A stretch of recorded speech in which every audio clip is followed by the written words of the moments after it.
Imposición de manos. Serie Cimientos de la enseñanza de Cristo. Miguel Ángel visitó un día a Rafael, pero encontró que el gran pintor estaba ausente.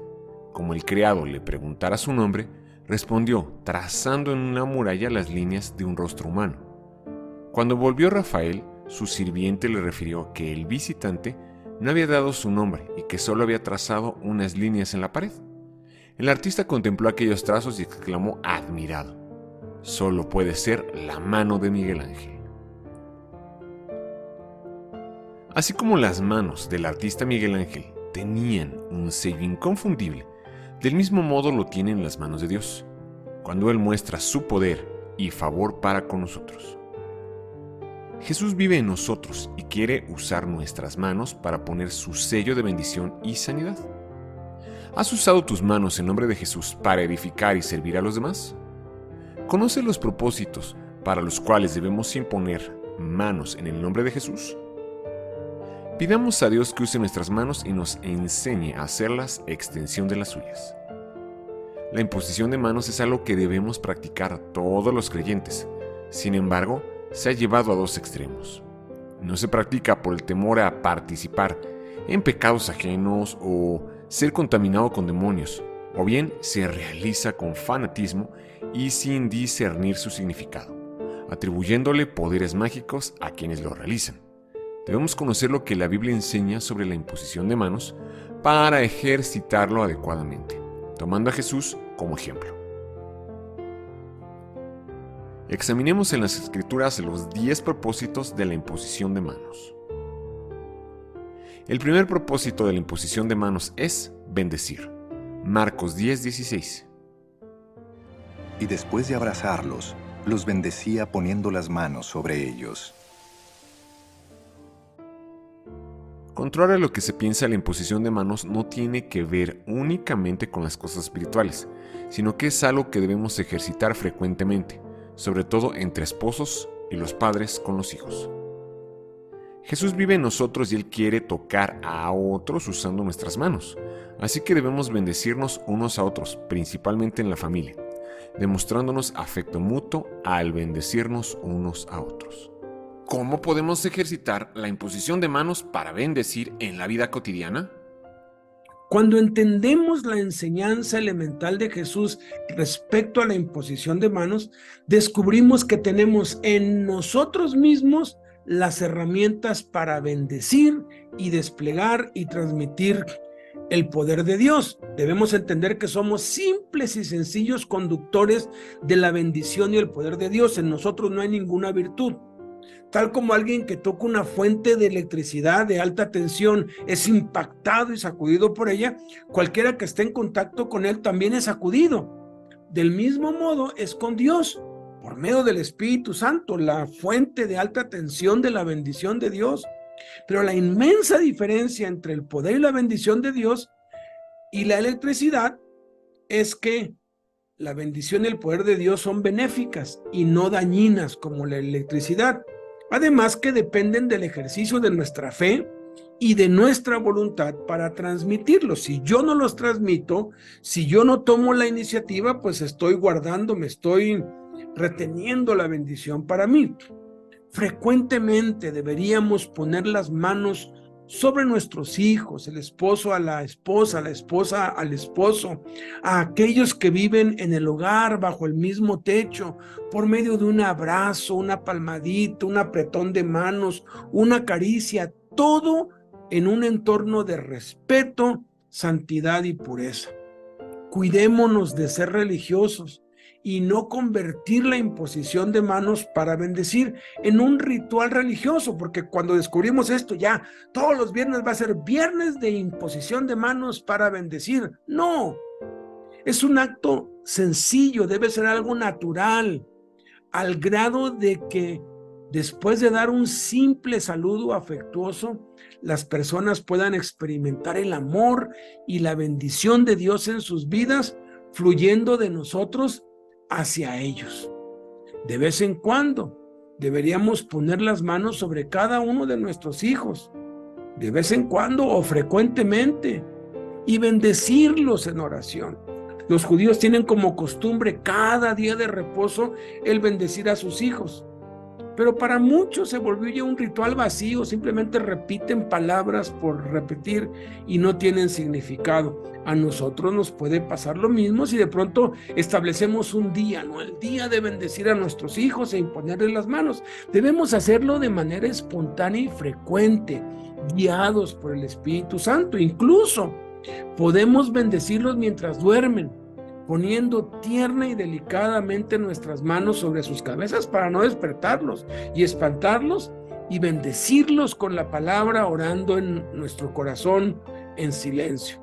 Debemos pedir a Dios sabiduría para saber cómo bendecir por medio de la imposición de manos a los hijos, a la esposa, al esposo, a los familiares, a los amigos y a todas las personas que nos rodean, tal y como dice el Espíritu Santo en 1 de Pedro 3, 8 y 9, que dice: finalmente sean todos de un mismo sentir, compasivos, amándose, dice todos, fraternalmente misericordiosos, amigables, no devolviendo mal por mal, ni maldición por maldición, sino por el contrario, bendiciendo, sabiendo que fueron llamados para que heredasen bendición. Que podamos afirmar, como dice la Escritura en Números 23:20, he aquí, he recibido orden de bendecir, porque en Romanos 12 nos manda el Espíritu Santo: bendice, bendice, bendice. He aquí, he recibido orden de bendecir, dice Número 23:20. Él dio bendición, Dios dio bendición y no podré revocarla. Que seamos esos canales, esos conductores de la bendición de Dios y podamos bendecir a otros mediante la imposición de manos. Y al hacerlo, somos doblemente bendecidos, porque la Escritura dice, Jesús dijo que es más bienaventurado dar que recibir. Que Dios nos permita ser de bendición a todos los que nos rodean, y como sal y luz que somos, bendecir a los que tenemos cerca mediante la imposición de manos. Que el Espíritu Santo nos guíe en este aspecto. El segundo propósito de la imposición de manos es sanar enfermedades. Las enfermedades pueden ser incurables, como lepra y ceguera. Mateo 8 del 1 al 3, Marcos 8, 22 al 25. Cuando Jesús bajó de la montaña, lo siguieron grandes multitudes. Un hombre que tenía lepra se le acercó y se arrodilló delante de él. Señor, si quieres puedes limpiarme, le dijo. Jesús extendió la mano y tocó al hombre. Sí quiero, le dijo. Queda limpio. Y al instante quedó sano de la lepra. Cuando llegaron a Betsaida, algunas personas le llevaron un ciego a Jesús y le rogaron que lo tocara. Él tomó de la mano al ciego y lo sacó fuera del pueblo.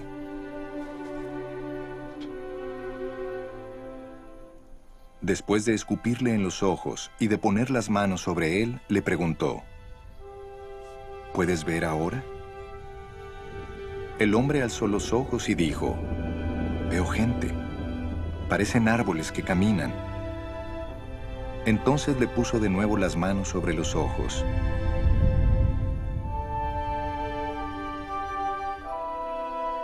Y el ciego fue curado. Recobró la vista y comenzó a ver todo con claridad. O también pueden ser enfermedades diversas. Lucas 4:40, Marcos 6:5. Al ponerse el sol, la gente le llevó a Jesús todos los que padecían de diversas enfermedades. Él puso las manos sobre cada uno de ellos y los sanó. En efecto, no pudo hacer allí ningún milagro, excepto sanar a unos pocos enfermos al imponerles las manos. Claramente dice la Escritura que Jesús ponía las manos sobre cada uno de ellos y los sanaba. Cada vez que Jesús y sus discípulos sanaron enfermos, lo hicieron mediante la imposición de manos o la declaración de fe de manera individual, uno por uno. No hay registro bíblico de sanidades grupales o masivas y, aunque en ocasiones Jesús sanó a multitudes, lo hacía uno por uno. imponiendo las manos sobre cada uno de ellos, y por eso es que a veces le tomaba hasta 3 días enteros para hacerlo. El poder para sanar enfermos ha sido dado a todos los creyentes y no es exclusivo de los líderes o de quienes tienen el don o el ministerio de sanidad. A todos y cada uno de los creyentes se nos ha prometido que impondríamos las manos sobre los enfermos y estos sanarían. Todos los que hemos recibido a Cristo debemos poner las manos sobre los enfermos y sanarlos, ya que es una de las señales que seguirán a todos los que creen. Jesús imponía manos para sanar desde fiebres hasta enfermedades incurables. ¿Cómo podemos ejercitar la imposición de manos para sanar enfermos en la vida diaria? Es impresionante cómo la sanidad de enfermos y los milagros son parte de las enseñanzas elementales de Jesús y deberían ser de lo más normal en la vida de cada creyente. Jesús claramente profetizó en Marcos 16, 17 y 18. Estas señales seguirán a los que creen, a los creyentes. En mi nombre echarán fuera demonios, hablarán nuevas lenguas, tomarán en las manos serpientes y si bebieren cosa mortífera no les hará daño. Sobre los enfermos pondrán sus manos y sanarán. Otra cosa muy importante es saber que Jesús nunca nos pidió que oráramos por los enfermos, nunca nos mandó oren por los enfermos, que es lo que hacemos normalmente, oramos por los enfermos, sino que nos mandó que los sanáramos. Sanen enfermos. Todos los creyentes tenemos el Espíritu Santo dentro de nosotros, que es el dador de los dones y el ejecutor del poder de Dios por medio de nosotros. Y todos, sin excepción, todos, como creyentes en Jesús que somos, debemos imponer manos sobre los enfermos y sanarlos. Obviamente, no todos los creyentes tenemos dones de sanidades, pero sí es una realidad que todos los creyentes podemos ejercitar y fluir en ese don tan especial y necesario, porque los dones del Espíritu son dados de dos maneras: de manera permanente o de manera temporal o circunstancial. Quienes tienen el don de sanidad de manera permanente lo usarán todos los días, toda su vida, y su ministerio girará en torno a sanar enfermos por doquiera que vaya e independientemente de lo que hagan y dónde y a quiénes sirvan. Lo mismo será para cualquier otro don espiritual recibido de manera permanente. Sin embargo, los que no tienen el don de sanidad de manera permanente pueden fluir en ese don y usarlo cada vez que se presente la necesidad. Quienes no tienen el don no lo usarán todos los días y su ministerio no girará en torno a sanar enfermos, sino en torno al don que han recibido del Espíritu: enseñanza, predicación, evangelismo, profecía, etc. Pero, y aquí está el gran pero que hace la diferencia, cuando se les presente un enfermo o el Espíritu Santo los guíe, entonces pueden sanar enfermos, porque Jesús dijo que es una de las señales que seguirán a los que creen. Entonces todos podemos sanar enfermos, sea de manera permanente o temporal. ¿Cómo entonces podemos imponer manos para sanar enfermos en la práctica? Porque la mayoría no lo hace porque no sabe cómo hacerlo. No sabe que tiene la autoridad de Jesús para sanar, aun cuando no tenga ninguno de los dones de sanidades. Pero si obedece el mandamiento de Jesús de sanar enfermos y se atreve a hacerlo, puede descubrir si tiene algún don de sanidad o si solamente fluye en la sanidad cuando al Señor le place o cuando se necesite y se presenta la necesidad. Entonces, la Escritura sí nos enseña cómo sanar enfermos, tomando como ejemplo al Señor Jesús y sus enseñanzas. Vemos en la vida de Pablo cómo sanar enfermos de manera práctica con base a la historia de Hechos 28 del 7 al 9. El barco donde iba Pablo como preso naufragó allí, se quedaron algún tiempo y dice que en aquellos lugares había propiedades del hombre principal de la isla, se llamaba Publio, y él, dice, recibió y hospedó solícitamente a Pablo y a los suyos. Y aconteció que el padre de Publio estaba en cama, enfermo de fiebre y de disentería. Y aquí viene lo que hizo Pablo. Primero dice que entró a verle Segundo, dice, después de haber orado. Tercero, le impuso las manos. Y cuarto, le sanó. Y entró Pablo a verle, y después de haber orado, le impuso las manos y le sanó. Hecho esto, también los otros que en la isla tenían enfermedades venían y eran sanados. Aquí vemos los 4 pasos. El primer paso es entrar a ver al enfermo. Yo te aconsejo que hagas una lista de los enfermos en tu familia y que los visites. Y cuando los visites, lo primero que hagas sea llevarlos a los pies de Cristo, que crean y reciban a Jesús. Su salvación es más importante. O si se te acerca alguien y te pide que ores por él para que sea sano, que lo primero que hagas es que te asegures que ya se salvó. Paso 1, llevarlo a los pies de Cristo. Paso 2, orar antes de imponer las manos. ¿Qué vamos a orar? Vamos a pedirle a Dios que tenga misericordia y que manifieste su poder por amor de su nombre. Pidámosle que glorifique el nombre de Jesús dando sanidad al enfermo. Al orar también es importante hacer un pacto con Dios de no dar la gloria a nada ni a nadie, sino solamente al nombre de Jesús.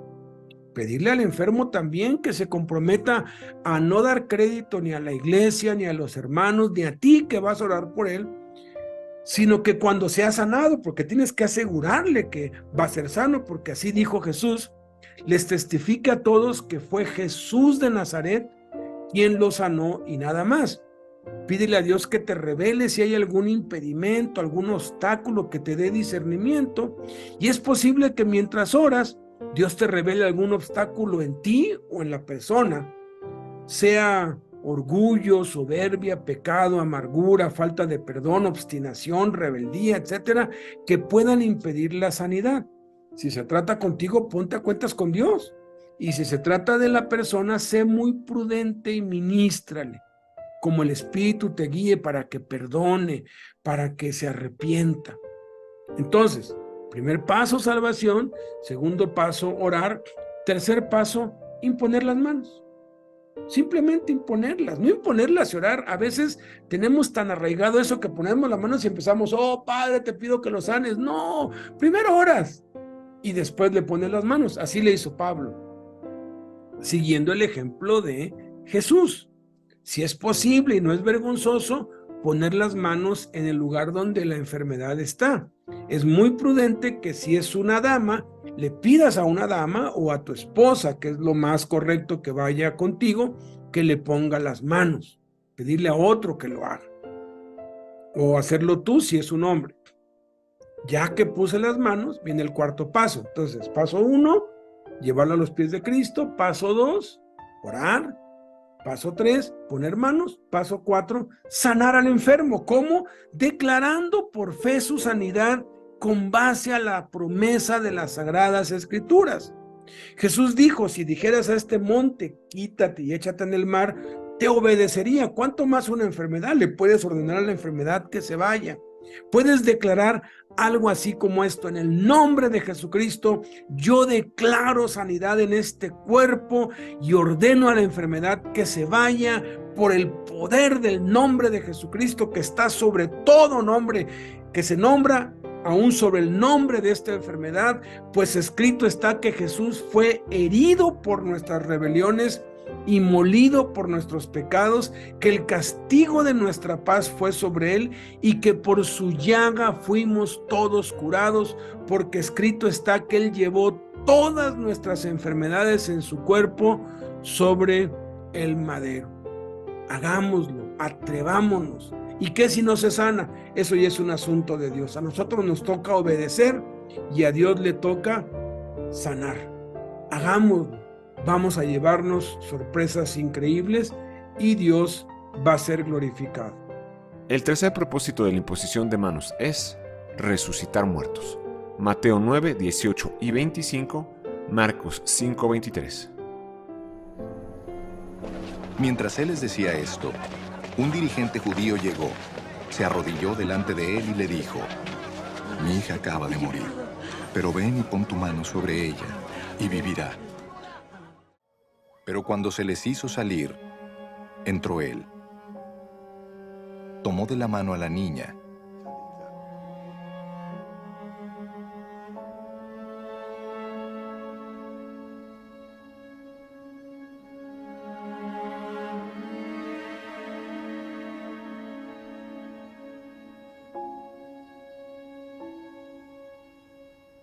y ésta se levantó.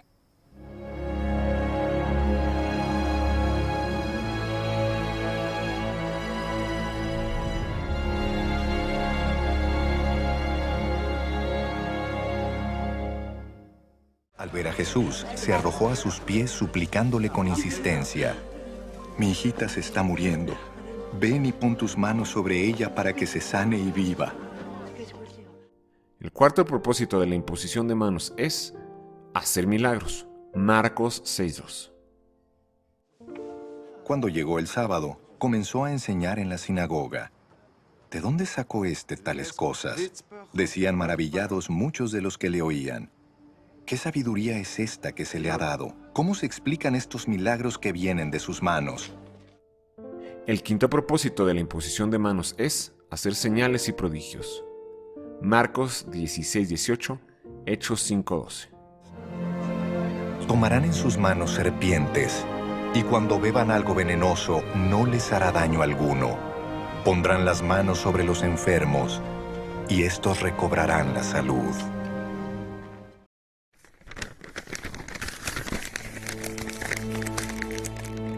Los apóstoles hacían muchas señales milagrosas y maravillas entre la gente, y todos los creyentes se reunían con frecuencia en el templo, en el área conocida como el Pórtico de Salomón.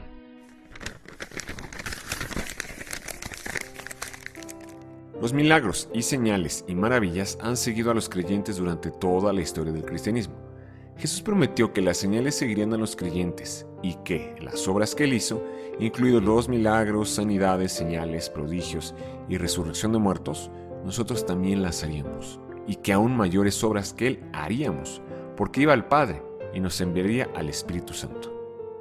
El libro de los Hechos registra que con gran poder los discípulos hacían milagros y que por sus manos eran hechas señales y maravillas.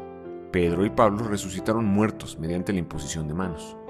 Hay registros históricos desde el año 100 después de Cristo del cumplimiento de la promesa de Jesús de evidencias de milagros, señales, maravillas y muertos resucitados en el nombre de Jesús mediante la imposición de manos.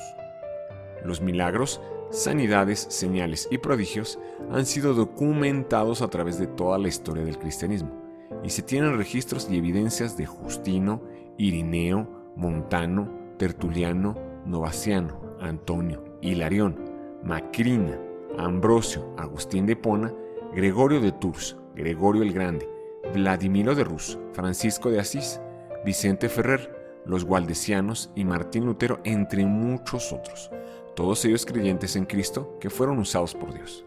El historiador Eusebio cita a Ireneo 160 años después de Cristo. Algunos creyentes en realidad y sin duda alguna echaban fuera demonios y las personas que eran limpiadas de tales espíritus inmundos llegaban a creer y eran recibidas en la iglesia, y más que eso, como dijimos antes, a los muertos eran resucitados y nos acompañaron durante muchos años. En el año 300 después de Cristo, Jerónimo escribe la vida de Hilarión y relata respecto a muchos milagros, sanidades y expulsiones de demonios que ocurrieron durante su ministerio.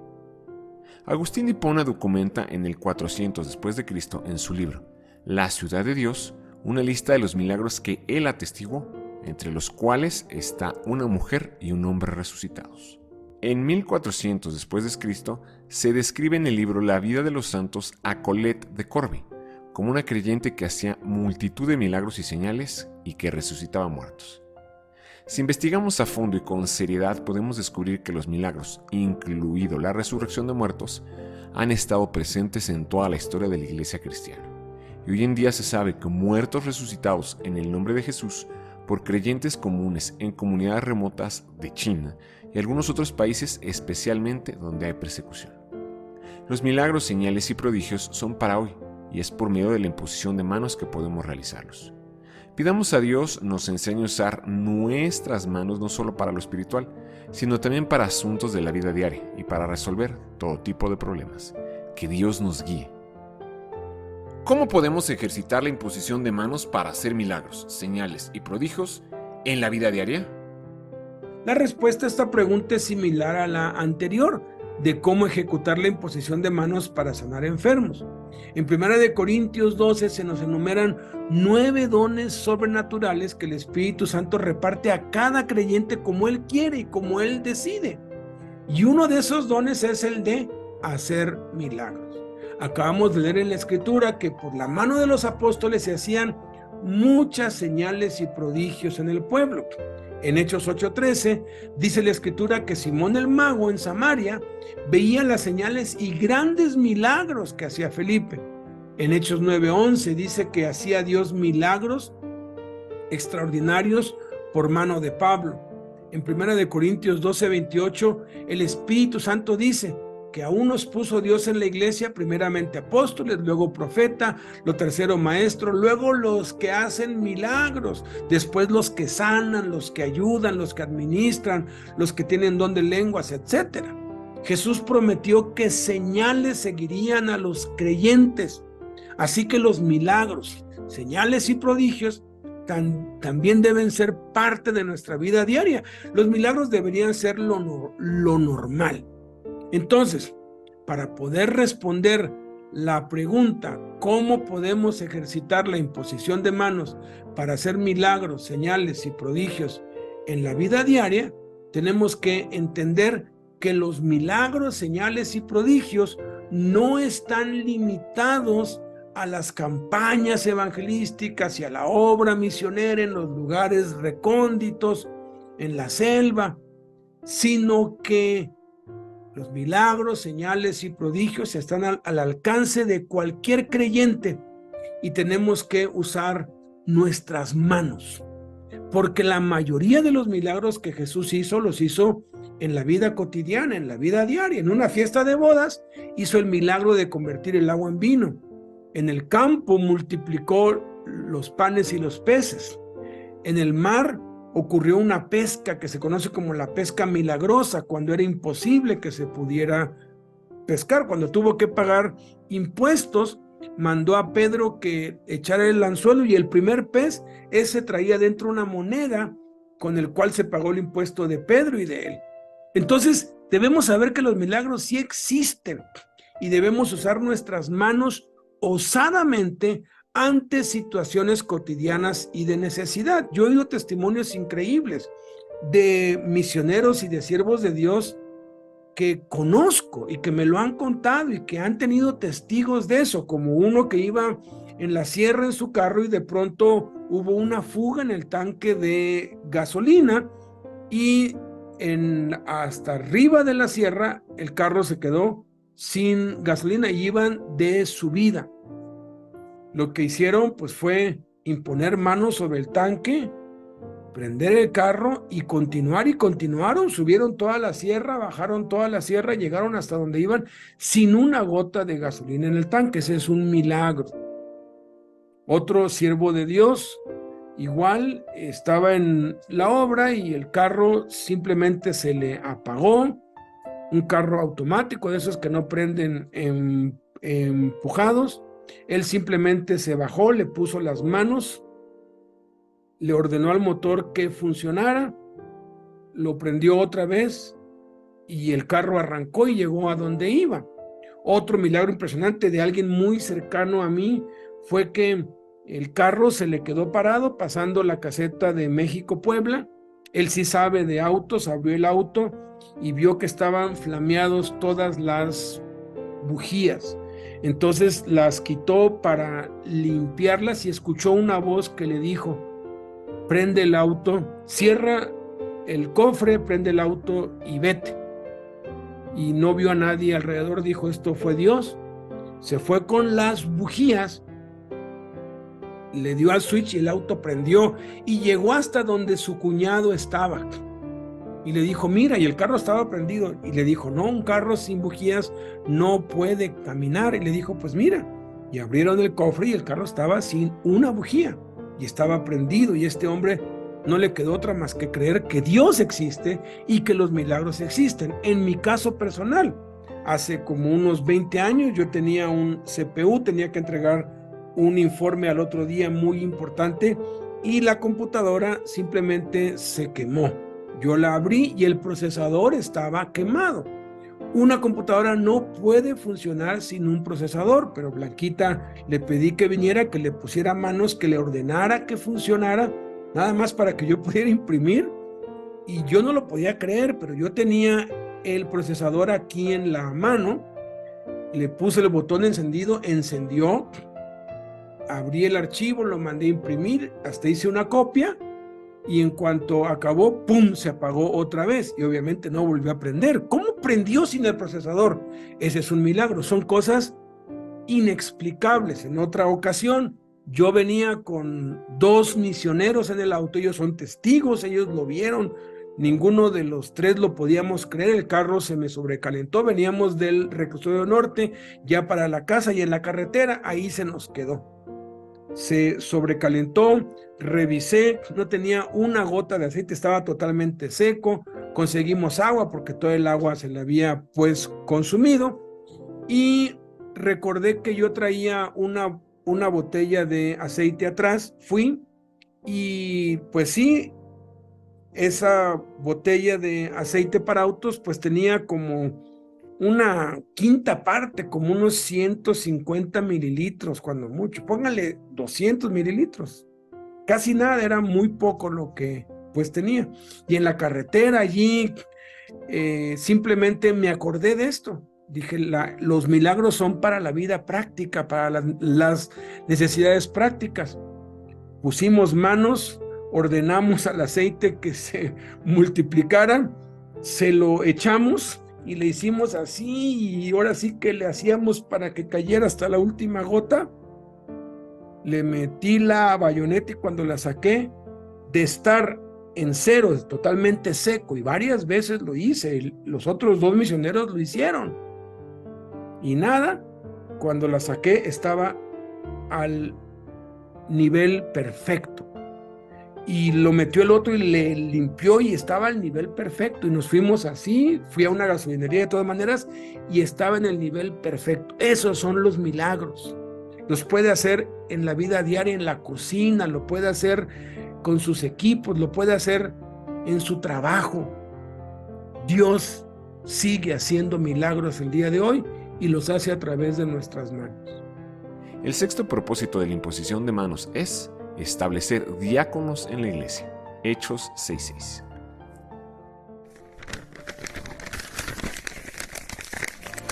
Estos 7 hombres fueron presentados ante los apóstoles, quienes oraron por ellos y les impusieron las manos.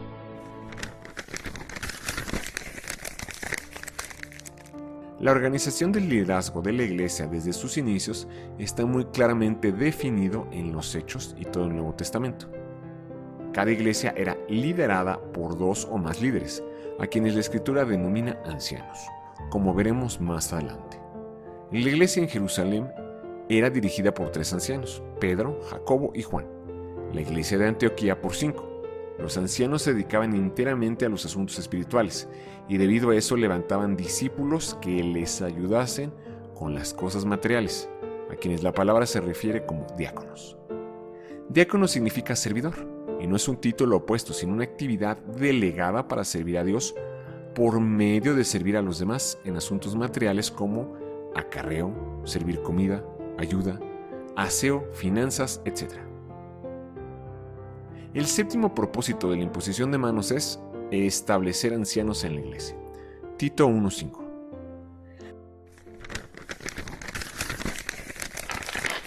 Te dejé en la isla de Creta para que pudieras terminar nuestro trabajo ahí y nombrar ancianos en cada ciudad, tal como te lo indiqué. Anciano significa maduro espiritualmente, y tampoco es un título o jerarquía, sino una actividad delegada para servir a Dios, ocupándose de los asuntos espirituales como la oración y el ministerio de la palabra, para enseñar y preparar a los santos para la obra del ministerio.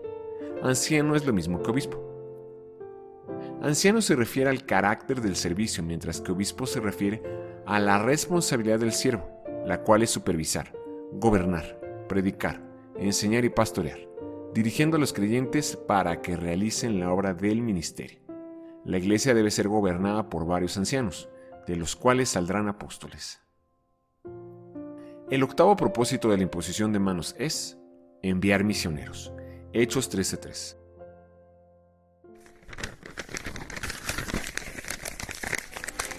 Así que, después de pasar más tiempo en ayuno y oración, les impusieron las manos y los enviaron.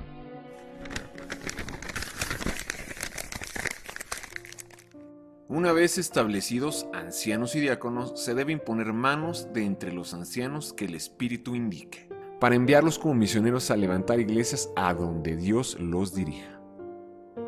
El noveno propósito de la imposición de manos es ministrar el bautismo en el Espíritu Santo.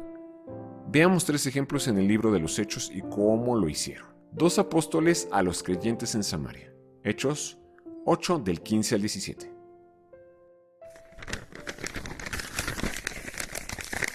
En cuanto ellos llegaron, oraron por los nuevos creyentes para que recibieran el Espíritu Santo. El Espíritu Santo todavía no había venido sobre ninguno de ellos, porque solo habían sido bautizados en el nombre del Señor Jesús. Entonces Pedro y Juan impusieron sus manos sobre esos creyentes y recibieron el Espíritu Santo.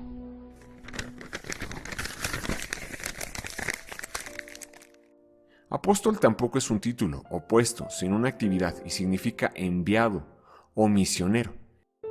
Y tiene la facultad para ministrar el bautismo en el Espíritu Santo mediante la imposición de manos. Pero no solo ellos la tienen, sino también los discípulos. Un discípulo a un pecador recién convertido. Hechos 9:17.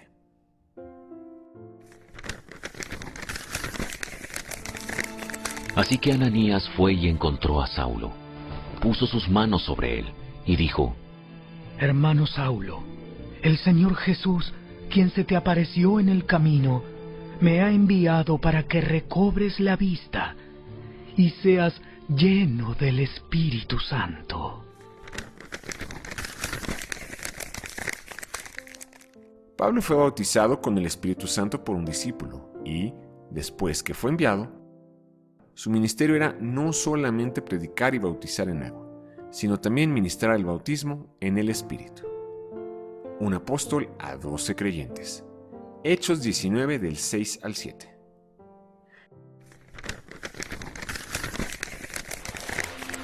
Después, cuando Pablo les impuso las manos, el Espíritu Santo descendió sobre ellos y hablaron en otras lenguas y profetizaron. Había unos 12 hombres en total.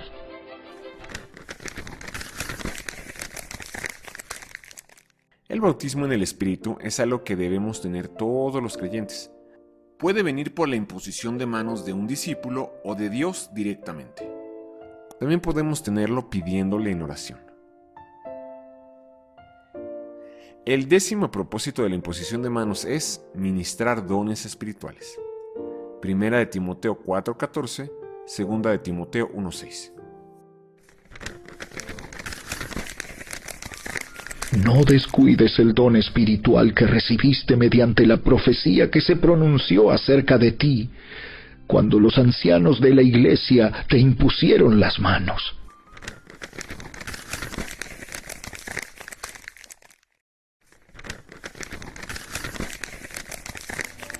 Por esta razón, te recuerdo que avives el fuego del don espiritual que Dios te dio cuando te impuse mis manos.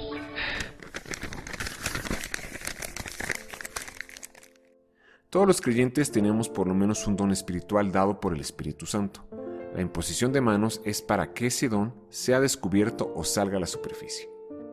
También es para despertar o avivar los dones, debido a que podemos descuidarlos por no ejercitarlos.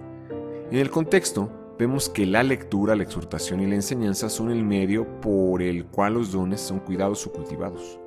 De manera que lo que se recibe mediante la imposición de manos se puede apagar. Asimismo, la cobardía y la falta de poder, amor y dominio propio son señales de que no estamos llenos del Espíritu ni estamos ejercitando los dones que hemos recibido. ¿Cómo podemos ejercitar la imposición de manos para establecer líderes y ministrar el bautismo y dones espirituales? ¿Cómo podemos ejercitar la imposición de manos para establecer líderes y ministrar el bautismo y los dones espirituales? Bueno, son 3 preguntas en uno. Imponer manos para establecer líderes, imponer manos para ministrar el bautismo en el Espíritu Santo, imponer manos para ministrar dones espirituales. Contestemos una por una, todas están asociadas. En la cuestión de establecer líderes, de los 10 propósitos de la imposición de manos, la única que está restringida a no imponer las manos con ligereza, la única ocasión o el contexto en el cual dice no impongas las manos con ligereza, que es razón por la cual casi nadie impone manos, pero no entiende que únicamente está restringido a esto, a establecer líderes, nos dice que no lo hagamos con ligereza y no participemos de pecados ajenos. Se refiere a que cuando vamos a reconocer el liderazgo de alguien, cuando vamos a establecer diáconos y ancianos, cuando vamos a establecer líderes, no lo hagamos por preferencia, porque nos cae bien, porque es nuestro amigo, porque nos da dinero, por interés. Tampoco lo hagamos si sabemos que hay un pecado que están practicando. Dice que nos podemos contaminar, podemos participar de los pecados de ellos. Entonces, por eso es que debe hacerse esto con oración, con ayuno y después imponer manos para establecer líderes en la iglesia, ancianos y diáconos. Ministrar el bautismo en el Espíritu Santo. Deberíamos constantemente en las reuniones, aquellos que no están llenos con el Espíritu Santo, llamarlos y ponerles las manos y en el nombre de Jesús clamar, pedir a Jesús, que es el que bautiza en el Espíritu Santo, que los bautice. Tenemos que hacerlo, simplemente es poner las manos y orar y pedir a Dios, Señor, bautiza con el Espíritu Santo. Seguir lo que la palabra de Dios dice, pero a través de las manos. Dice que Pablo impuso las manos sobre 12 hombres y todos fueron llenos con el Espíritu Santo. Y la tercera, imposición de manos para los dones espirituales, para ministrar los dones espirituales. Pablo a Timoteo le dice, no descuides el don que hay en ti, el cual te fue dado por la imposición de mis manos, por la imposición de las manos del presbiterio. Habla en otro lugar. Fíjense, Dios nos ha dado a cada uno dones espirituales y esos dones los podemos transmitir a otros por medio de la imposición de manos, pero no se trata de andar diciendo, ¿quién quiere dones? Yo tengo. No, es algo que el Espíritu Santo coordina, dirige, da discernimiento. Él es el director, Él es el patrón, Él es el jefe, Él es el gobernador. Y Él nos va diciendo, de pronto uno siente el impulso, pon tus manos sobre Él y transmítele. Ministrale el don espiritual que has recibido tú. Yo lo he hecho varias veces. A veces se acercan a mí algunos y me dicen, hermano, yo siempre he querido hacer esto y el otro y puede orar por mí, y oro por ellos y les ministro, les doy el don que tengo. Y cada uno deberíamos hacer lo mismo, guiados por el Espíritu Santo. Pablo visitó a los de Roma, dice, para comunicarles un don espiritual. Esa palabra comunicarles es transferirles, pasárselos. Y es una bendición que hemos recibido dones de Dios y podemos transmitírselos a otros. Obviamente tiene que ser en un contexto de ser guiados por el Espíritu Santo, de ser movidos por el Espíritu Santo, y de esa manera pues ejercitamos la imposición de manos para establecer líderes, que tiene que ser sin preferencias, sin acepción de personas, sin consentir el pecado, no con ligereza, de ministrar el bautismo con el Espíritu Santo a los que no lo están, y de ministrar o comunicar o transferir dones espirituales conforme Dios nos vaya a guiar. Examinemos por último las restricciones de la imposición de manos, que única y exclusivamente se aplican al establecer ancianos y diáconos y al enviar misioneros. Primera de Timoteo 5, 20 al 22. Los que están en pecado deberían ser reprendidos delante de toda la congregación, lo cual servirá de firme advertencia para los demás. Te ordeno solemnemente, en presencia de Dios y de Cristo Jesús y de los ángeles altísimos, que obedezcas estas instrucciones sin tomar partido ni mostrar favoritismo por nadie. Nunca te apresures cuando tengas que nombrar a un líder de la iglesia. No participes en los pecados de los demás. Mantente puro. No se debe imponer manos a los que insisten en pecar, con prejuicios, con parcialidad. La mayoría malinterpreta esta orden del Espíritu Santo y por eso tienen temor de imponer manos y no ejercitan ni practican la imposición de manos. Este mal entendimiento ha producido una falsa doctrina con la cual siembran temor en la gente, aun de saludar a otros o de siquiera tocarlos por el peligro de lo que esos falsos maestros llaman la transferencia de espíritus, transferencia de pecados y toda clase de transferencias dañinas. Y esa falsa creencia ha privado a muchos creyentes sinceros de disfrutar los beneficios de la imposición de manos y de ver manifestado el poder de Dios en sus propias vidas y en las de los que los rodean. Incluso dicen que no se debe tocar a los endemoniados, porque el demonio se nos puede meter a nosotros, ni a los enfermos, porque nos contagiamos, ni a los muertos, porque el espíritu de muerte nos puede acosar. No hay nada más equivocado que eso. Jesús tocó a endemoniados, leprosos, enfermos y muertos, y los liberó, los limpió, los sanó y resucitó. Jesús nos confirió a nosotros el mismo poder, el poder del Espíritu Santo.